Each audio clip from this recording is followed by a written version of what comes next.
الجلالی fort, الفحال ice land, البستان جیسے بہت سارے مقامات جو قابل ذکر اور دیکھنے لائق ہیں۔ معزز دوستو، عمانی امن پسند، خوش اخلاق اور مہمان نواز قوم۔ عمانی لوگ اتنے سادے ہیں کہ آج بھی زمین پہ بیٹھ کر کھانا کھاتے اور اپنے مہمانوں کی خوب مہمان نوازی کرتے ہیں۔ عمان کی اکثر آبادی شہروں کے بجائے گاؤں دیہاتوں میں رہنا پسند کرتے۔ یہ لوگ اپنے مہمانوں کی مہمان نوازی کھجورے اور لذیذ کھانوں کے ساتھ کرتے ہیں۔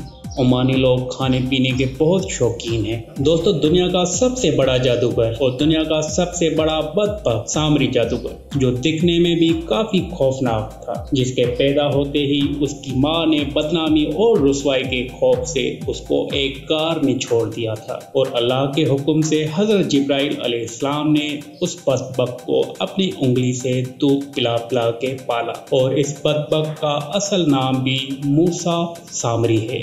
دوستو، حضرت موسیٰ علیہ السلام اور سامری جادوگر کا قصہ الگ ہے، لیکن آج ہم بات کریں گے سامری جادوگر اور عمان کے عورتوں کی۔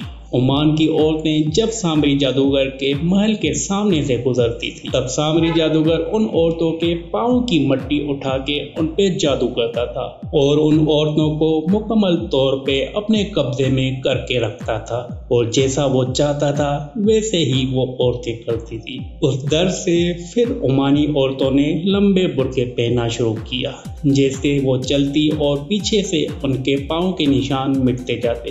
تب سے لے کے آج تک وہی رسم و رواج چلتی آ رہی ہیں، اور عمان کی عورتیں پیچھے سے لمبا برقع پہنتی ہیں جیسے ان کے پاؤں کے نشان مٹتے جائیں۔ اور دنیا میں آج بھی بڑے بڑے جادوگر سامری جادوگر کو اپنا گرو مانتے ہیں۔ دوستو، یہ ملک صرف ان لوگوں کو شہریت دیتا ہے جن کے والد کا تعلق عمان سے ہو۔ اس ملک کے قانون کے مطابق ووٹ دینے کی عمر 21 سال ہے، اور فوجی اور سیکیورٹی اداروں کے ارکان ووٹ نہیں دے سکتے۔ عمان کا قومی جانور عربی اوریکس ہے۔ یہ دکھنے میں انتہائی خوبصورت لیکن خطرناک بھی ہوتا ہے۔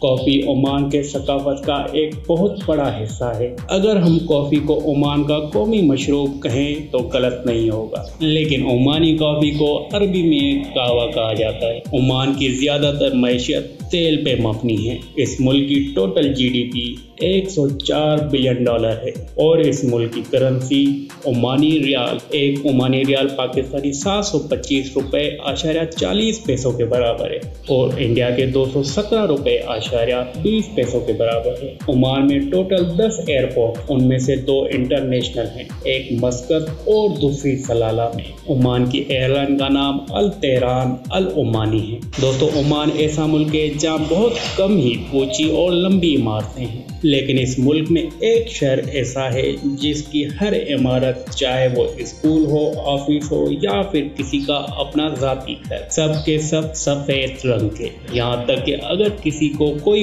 اور کلر کرانا ہوتا ہے تو اس کو سرکار سے اجازت لینی پڑتی۔ سلطان قابوس یونیورسٹی 1986 میں عمان کے دارالحکومت مسقط میں کھولی گئی، جب وہاں صرف 500 طلباء تھے، اور آج یہاں پہ 7000 سے زیادہ طلباء ہیں، اور یہ یونیورسٹی عمان کے پہاڑوں کے نیچے ایک وادی میں واقع ہے۔ دوستو، عمان کے لوگ زیادہ تر پڑھے لکھے ہیں، اس لیے تو عمان کی لٹریسی ریٹ 95.65% ہے۔ سلالہ عمان کا بہت خوبصورت شہر ہے۔